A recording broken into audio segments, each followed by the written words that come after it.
दोस्तों, एक मजदूर सरकारी हॉस्पिटल में अपना इलाज करवाने के बहाने से जाता है और वहां जाकर इधर-उधर हॉस्पिटल को अच्छी तरह से देखने लगता है।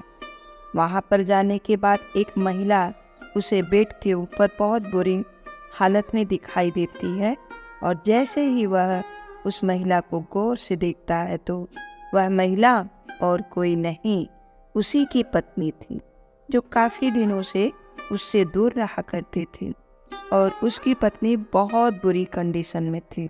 अब उसको देखने के बाद उन दवाइयों को देखता है और दवाइयों को देखकर वहाँ पर हल्ला गुल्ला मचा देता है।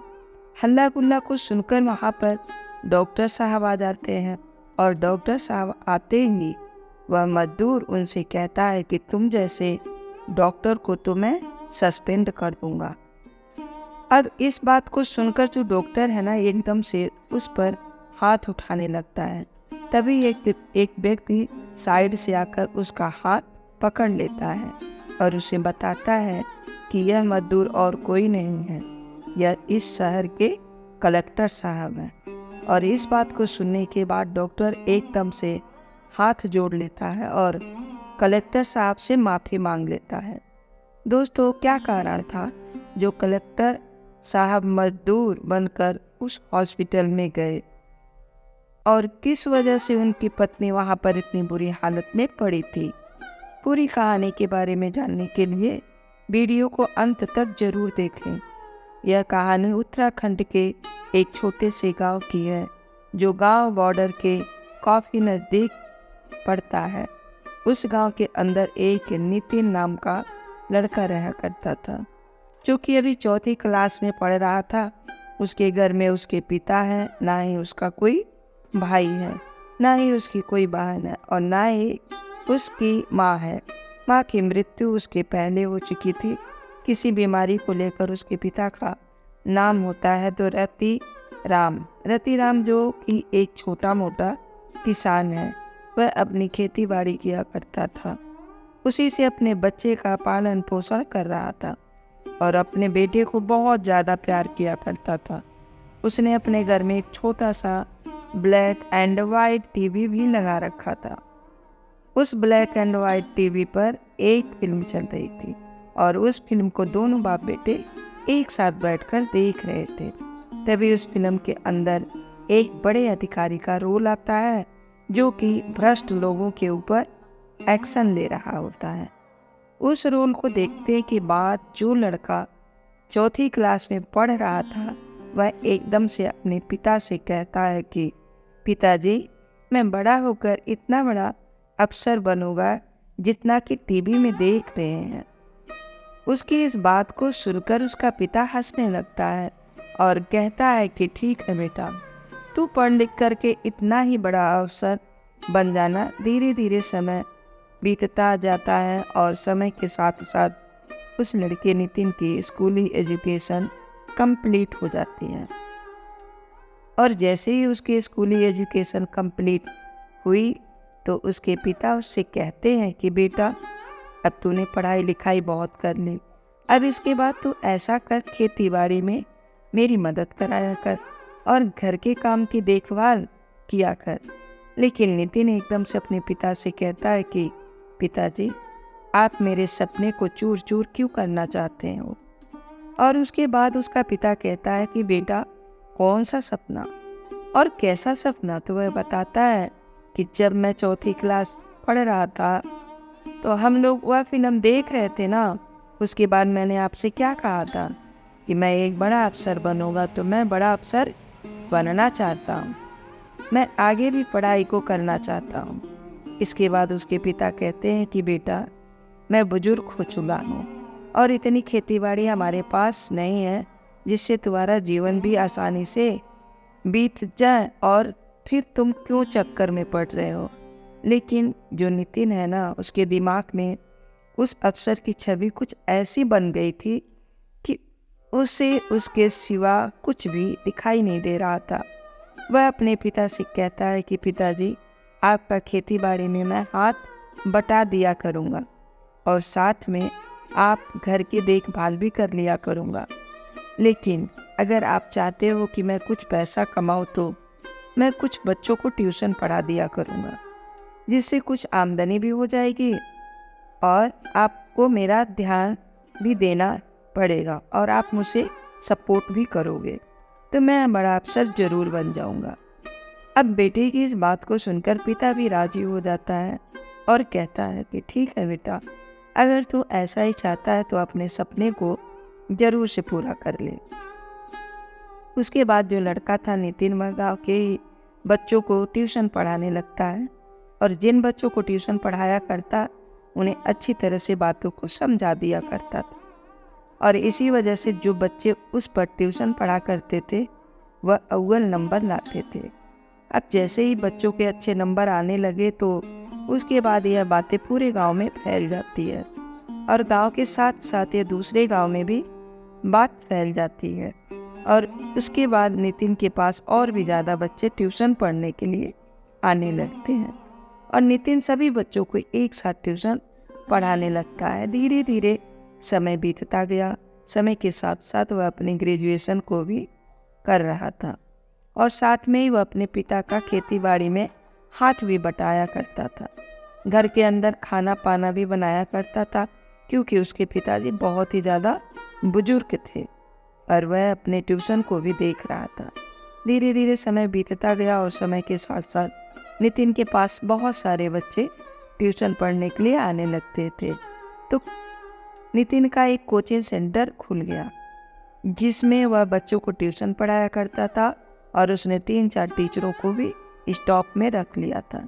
तो कोचिंग सेंटर को वह टीचर संभालता था और नितिन अपने खेतीबाड़ी में मदद करता था और घर के अंदर खाने पीने का सामान बनाया करता था और अपने पढ़ाई का भी फोकस करता था।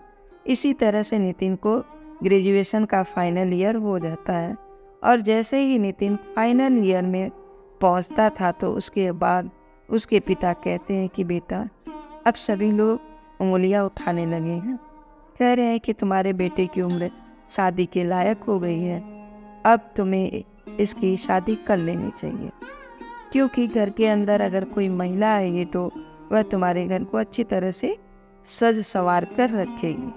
इसके बाद नितिन अपने पिता से कहता है कि पिताजी, मुझे अभी शादी करनी ही नहीं, मैं चाहता ही नहीं हूँ कि मैं अपने पहले मुकाम को हासिल करूँ। जो सपना मैंने देखा था उस सपने को पूरा करूँगा और उसके बाद ही मैं शादी करूँगा।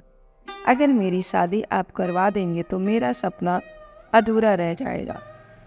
उसके बाद नितिन के पिता उससे कहते हैं कि बेटा, ऐसा नहीं होगा, अगर तुम्हारी शादी हो जाएगी तो तुम्हारी पढ़ाई और भी आसान हो जाएगी। तो नितिन कहता है पिताजी, ऐसा कहीं होता है। नितिन के पिता रतिराम ने उसे समझाते हैं कि बेटा, अगर तुम्हारी पत्नी आ जाएगी तो घर के काम को और खेतों को काम को वह देख लिया करेगी और तुम्हें केवल पढ़ाई पर फोकस करने के लिए टाइम मिल जाएगा। इस बात को सुनकर नितिन भी इस बात से एग्री करता है और अपने पिता से अपनी शादी के लिए कह देता है। उसके बाद उसके पिता उसकी शादी के लिए लड़की ढूंढते हैं और ढूंढते ढूंढते उन्हें एक लड़की मिल जाती है जिस लड़की का नाम होता है ललिता। अब ललिता को नितिन के लिए उसके पिता पसंद कर लेते हैं और उसके बाद धूमधाम से नितिन और ललिता की शादी करवा दी जाती है। ललिता भी पढ़ी लिखी थी। उसके बाद शोभा दुल्हन बनकर नितिन के घर आ जाती है और नितिन के घर के अच्छी तरह से संभालने लगती है।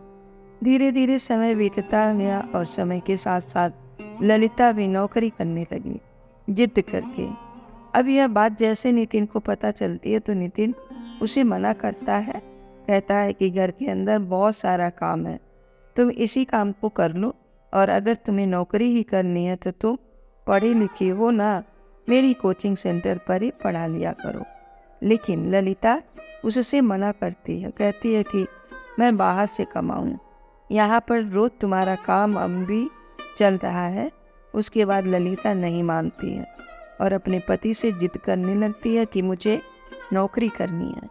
तो नितिन का पिता जो था उससे कहता है कि बेटा, कोई बात नहीं है, अगर तुम्हारी पत्नी नौकरी करना चाहती तो उसे नौकरी कर लेने दो। उसके बाद नितिन भी ललिता की नौकरी के लिए राजी हो जाता है, लेकिन वह अपनी पत्नी से कहता है, ठीक है, तुम नौकरी तो कर लो, लेकिन घर का काम तो मैं अच्छी तरह से करना होगा तुम्हें। ललिता भी उस पर हामी भर देती है और वह नौकरी के साथ साथ घर के काम को भी करने लगती है। धीरे धीरे समय बीतने लगता है और समय के साथ साथ ललिता के स्वभाव में बदलाव आने लगता है। दोस्तों, ललिता जो कि पहले घर का काम करके नौकरी को जाया करती थी, अब वह घर का काम नहीं किया करती थी और ऐसे ही नौकरी पर चली जाया करती थी। अब इस बात को जैसे ही नितिन देखता है तो उसे बहुत ही बुरा लगता है। वह अपनी पत्नी को समझाने की कोशिश करता है, कहता है कि ललिता, अच्छी बात नहीं है। मैंने तुमसे पहले ही बोल दिया था कि अगर तुम्हें नौकरी करनी है तो तुम्हें घर का काम करके जाना पड़ेगा, लेकिन तुम यहाँ क्या कर रहे हो? हमें इतने ज़्यादा पैसे की ज़रूरत नहीं है। जितने पैसे हमें ज़रूरत है ना तुम्हें, उतने पैसे मेरी कोचिंग से आ जाया करते हैं। लेकिन ललिता नितिन से लड़ाई करने लगती है। वह कहती है कि मैं बाहर जाकर काम करती हूँ और साथ में तुम्हारा घर का काम भी करूँ, मुझसे यह सब चीज़ नहीं होगी। अब उसके बाद नितिन को यह बात का बुरा लगता है और वह ललिता से कह देता है कि अगर तुम्हें नौकरी करनी है तो घर का काम करके जाना ही पड़ेगा, वरना मैं बिल्कुल भी तुम्हें नौकरी नहीं करने दूंगा। अब इस बात को सुनकर ललिता नाराज हो जाती है और नाराज होकर सीधा अपने मायके चली जाती है। इधर उधर से जो नितिन है वह अपनी पढ़ाई पर गौर देता है और धीरे धीरे उसकी ग्रेजुएशन भी कंप्लीट हो जाती है। तभी दोस्तों एक दिन उसके पिता कहते हैं कि बेटा, कोई बात नहीं है, हर घर के अंदर लड़ाइयाँ होया करती हैं, तो तू ऐसा कर, जाकर बहू को वापस लेकर आ। उसके बाद नितिन अपने पिता की बात मानकर एक बार अपने ससुराल जाता है और ससुराल जाने के बाद ललिता से कहता है कि ललिता, कोई बात नहीं, अब तुम चलो वापस से घर। यह बात अच्छी नहीं है, तुम इस तरह से रूठ कर बैठी रहो तो घर बिगड़ जाएगा। लेकिन ललिता नितिन की एक बात नहीं सुनती है और उसके साथ जाने से साफ साफ मना कर देती है। दोस्तों, इसके बाद जो नितिन है ना, वह वहाँ से वापस आ जाता है अपने घर। पिता से कह देता है कि उन लोगों ने तो मना ही कर दिया है कि ललिता को मेरे साथ भेजनेंगे नहीं। धीरे धीरे करके कुछ समय बीतता है और कुछ समय बाद ललिता के यहाँ से तलाक के पेपर नितिन के यहाँ पर आ जाते हैं। और जब जैसे ही कागज़ तलाक के नितिन के पास आए थे तो उसके बाद नितिन एकदम से गर्म हो जाता है और उन कागज़ को लेकर सीधा अपने ससुराल पहुंच जाता है। वहां जाने के बाद वह ललिता से साफ साफ कह देता है कि मेरी और तुम्हारी शादी हो गई है। तुम भले ही मुझसे तलाक लेना चाहती हो, लेकिन मैं तुम्हें तलाक नहीं देना चाहता। मैंने तुमसे शादी की है और तुम मेरी पत्नी हो और ज़िंदगी में शादी एक ही बार होती है, बार बार नहीं होती है। मैं तुम्हें तलाक देने वाला बिल्कुल ही नहीं हूँ। यह ख्याल अपने दिमाग से बिल्कुल निकाल दो। बेशक से तुम्हें अपने मायके में रहना है तो रहो, आराम से रहो। ऐसा कहकर नितिन वहाँ से वापस आ जाता है और इसके बाद नितिन अपनी पढ़ाई को लगातार जारी रखता है। और जैसे ही उसकी ग्रेजुएशन कंप्लीट होती है तो उसके बाद वह यूपीएससी की तैयारी करने लगता है। धीरे धीरे समय बीतता जाता है, 2-3 साल बीत जाते हैं और 2-3 साल बाद उसका यूपीएससी क्लियर हो जाता है। यूपीएससी क्लियर होने के बाद कुछ समय बाद वह डीएम बन चुका था और डीएम बनने के बाद एक जिले के अंदर उसकी पोस्टिंग हो जाती है। अब ललिता को रूठ गए हुए 3 साल हो गए थे और 3 साल से ना तो नितिन ने कभी ललिता से बात की थी और ना ही उसके बारे में जानने की कोशिश।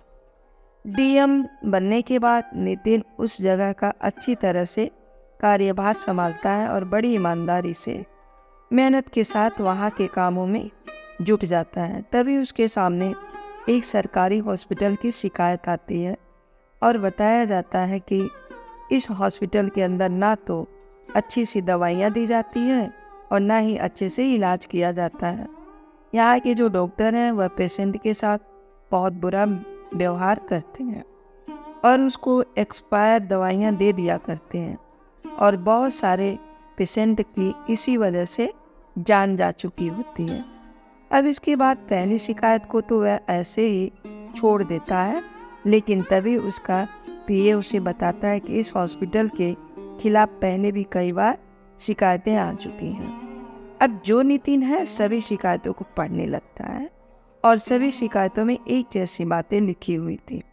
तो उसके बाद नितिन सोचता है कि मैं डीएम बनकर अगर उस हॉस्पिटल में जाऊंगा तो सभी लोग सतर्क हो जाएंगे और उन सभी चीज़ों को हमारे सामने नहीं करेंगे जिन चीज़ों की शिकायतें आ रही हैं। तो नितिन एक मजदूर का भेष बनाता है और अपने साथ अपनी पूरी टीम को ले लेता है। कुछ लोग कैमरामैन थे और कुछ उनके बॉडीगार्ड थे। जो उसके पर्सनल बॉडीगार्ड थे उनको भी वह ऐसे ही कपड़े पहना देता है, सादा कपड़े, और हॉस्पिटल के बाहर पहुंच जाता है। वहां जाने के बाद वह पहले टीम के सदस्यों को अंदर भेज देता है। उसके बाद नितिन एक मजदूर का भेष बनाकर सर पर गमछा बांधकर मैले कुचले कपड़े पहनकर उस हॉस्पिटल के अंदर जाता है और वहां जाकर पूरे हॉस्पिटल में इधर उधर ऐसे ही घूमने लगता है। अब सभी लोग अपना काम दिनचर्या के हिसाब से कर रहे होते थे। डॉक्टरों को वह खाना देखता है कि डॉक्टर पेशेंट के साथ बहुत बुरा व्यवहार कर रहे हैं और जो वहाँ का स्टाफ था वह भी पेशेंट के साथ बदतमीजी से बात किया करता था। तभी वह घूमते घूमते ऐसे ही जा रहा था कि उसे एक बिस्तर पर एक महिला लेटी हुई दिखाई देती है और जैसे ही वह महिला का चेहरा उसके सामने आता है वह पहले तो थोड़ी सी आगे निकल जाता है, लेकिन तभी उसे याद आता है कि यह चेहरा जाना पहचाना सा लगता है। तो उसके बाद वह वापस आता है और उस महिला की तरफ देखने लगता है। तो वह देखता है कि सामने और कोई महिला नहीं, उसी की पत्नी है जो कि काफ़ी बुरी हालत में दिखाई दे रही है। अब उसके बाद मजदूर बने डीएम साहब वहाँ पर जाते हैं और वहाँ जाने के बाद जो दवाइयाँ उस महिला को चढ़ाई जा रही थी उन दवाइयों की एक्सपायर डेट देखने लगते हैं और देखने के बाद उसे पता चलता है कि उसको सारी एक्सपायर दवाइयाँ चढ़ाई जा रही हैं। इसके बाद वह मजदूर वहाँ पर जोर जोर से शोर मचाने लगता है और जैसे ही हॉस्पिटल का स्टाफ उस मजदूर को शोर मचाते हुए देखता है तो सभी डॉक्टर और स्टाफ वहाँ पर इकट्ठा हो जाता है। इकट्ठा होने के बाद उससे कहते हैं कि तुम इस तरह से चिल्ला क्यों रहे हो, यह हॉस्पिटल है, तेरा घर नहीं है। तो उसके बाद वह कहता है कि तुम कैसा इलाज कर रहे हो, यहाँ पर एक मरीज को तुम एक्सपायर दवाइयाँ चढ़ा रहे हो, इससे तुम्हें पता है इसकी जान भी जा सकती है। उसके बाद डॉक्टर जैसे एक मजदूर के मुंह से ऐसी बातें सुनते हैं तो एकदम से उसे मारने के लिए हाथ उठाने लगते हैं, लेकिन तभी जो उसकी पूरी टीम उसे हॉस्पिटल के अंदर फैली हुई थी और वह एकदम से वहाँ पर आ जाती है दवाइयाँ, और जैसे ही डॉक्टर उस पर हाथ उठाने की कोशिश करता तो एकदम से डीएम साहब का पर्सनल बॉडीगार्ड आकर उसका हाथ पकड़ लेता है और जैसे ही पर्सनल बॉडीगार्ड ने वह हाथ पकड़ता था तो डीएम साहब की एक जोरदार चाटा उस डॉक्टर साहब को जड़ देता है। अब जैसे ही डॉक्टर को चाटा लगता था तभी सभी डॉक्टर एक साथ इकट्ठा होते हैं, लेकिन तभी डीएम साहब अपना आई कार्ड निकाल कर उस डॉक्टर को दिखा देता है और कहता है कि मैं इस ज़िले का डीएम हूँ और तुम लोग यहाँ पर बहुत ही गलत काम कर रहे हो, तुम सभी को सस्पेंड किया जाएगा और पूरी वीडियो फोटोग्राफी इस हॉस्पिटल की बन चुकी है। वहाँ पर जो उसकी टीम थी वह फ़ौरन से ही सभी सबूतों को इकट्ठा करती है और सभी दवाइयों को इकट्ठा करती है और पूरे हॉस्पिटल की उन्होंने वीडियोग्राफी पहले ही बना ली थी। अब इसके बाद वह जैसे ही पीछे की तरफ मुड़ता है तो उसे ललिता दिखाई देती है। ललिता जिसकी आंखों में आंसू थे क्योंकि उसे पहले से ही पता था कि इस शहर के डीएम मेरे ही पति हैं, जिनसे मैं अलग रहा करती हूँ। और जब उस मजदूर ने हॉस्पिटल वालों को बताया कि मैं ही डीएम, तो ललिता ने जब उसे गौर से देखा था तो एकदम से पहचान लिया था। तो ललिता उसे रोते हुए मिलती है, तो डीएम साहब एकदम से ललिता को उठाते हैं और उठाने के बाद अपने साथ ले जाने लगते हैं।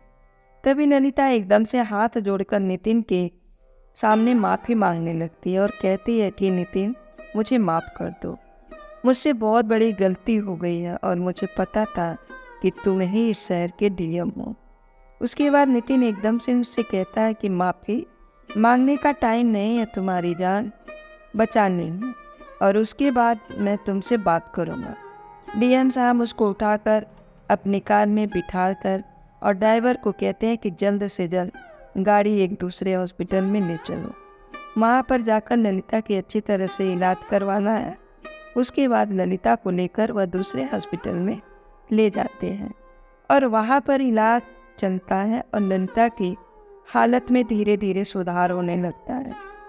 अब इसके बाद एक दिन जो नितिन है वह ललिता के साथ जाता है, तो ललिता नितिन को देखते ही फूट फूट कर रोने लगती है। वह उससे माफ़ी मांगती है और कहती है, नितिन मुझे माफ़ कर दो।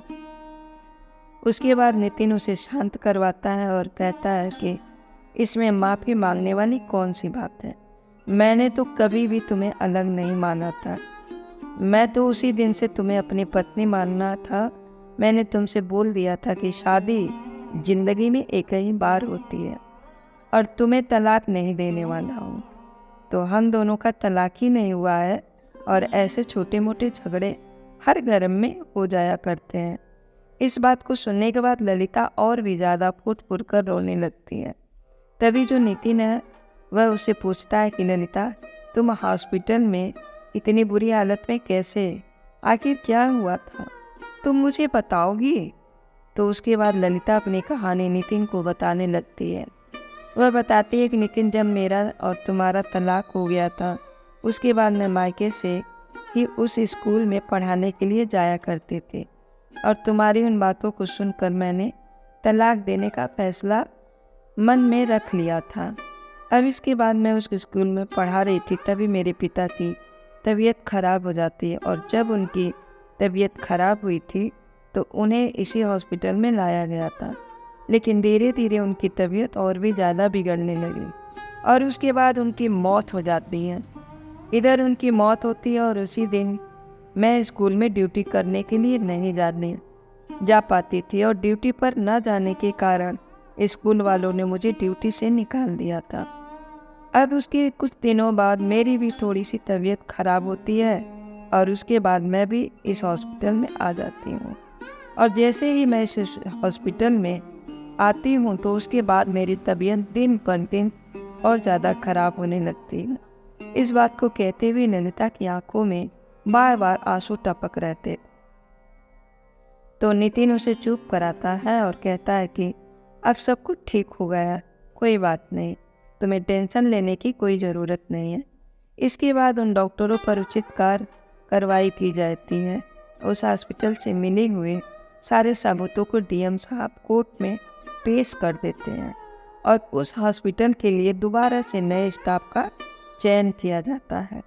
इस बार जो स्टाफ का चयन किया गया था, उस स्टाफ के चयन में जो डीएम साहब है वह खुद एक अहम भूमिका निभाते हैं और अपने हिसाब से वहाँ पर स्टाफ भर्ती कराते हैं। इतने ही दिनों में उसकी पत्नी ललिता भी ठीक हो गई थी और जैसे ही उसकी पत्नी ललिता ठीक हो जाती है तो उसके बाद वह अपनी पत्नी को अपने साथ ले जाता है और अपने साथ ले जाकर अपने घर में रखने लगता है। उसका पिता जैसे ही उसकी पत्नी को उसके साथ देखता है तो बड़ा ही खुश हो जाता है और अपने बेटे की पत्नी से कहता है कि बेटा, ऐसी नोक झोंक हर घर में होया करता है, लेकिन इसका मतलब यह नहीं है कि तुम इस छोटी मोटी लड़ाई को लेकर अपने घर के हुई जड़ से उजाड़ दो। दोस्तों, इसके बाद ललिता अच्छी तरह से उस घर को संभालती है और अपने ससुर का भी अच्छे से ख्याल रखती थी। यह थी कहानी नितिन और ललिता की। आप लोगों को जैसे भी लगी हो कमेंट बॉक्स में ज़रूर बता देना। अगर वीडियो अच्छा लगा तो वीडियो को लाइक और चैनल को सब्सक्राइब ज़रूर करें, ताकि मैं आप लोगों के लिए ऐसे ही अच्छे अच्छे वीडियो लाता रहूं। बाकी इस कहानी को सुनने का उद्देश्य किसी को परेशान करने का बिल्कुल भी नहीं है। यह कहानी आपको इसलिए सुनाई जाती है ताकि आप लोग इन कहानी से कुछ ना कुछ सीख सकें और अपने जीवन में उस चीज़ को अप्लाई कर सको। मिलते हैं अगली वीडियो में एक नए टॉपिक के साथ। तब तक के लिए जय हिंद, जय भारत। बहुत बहुत धन्यवाद।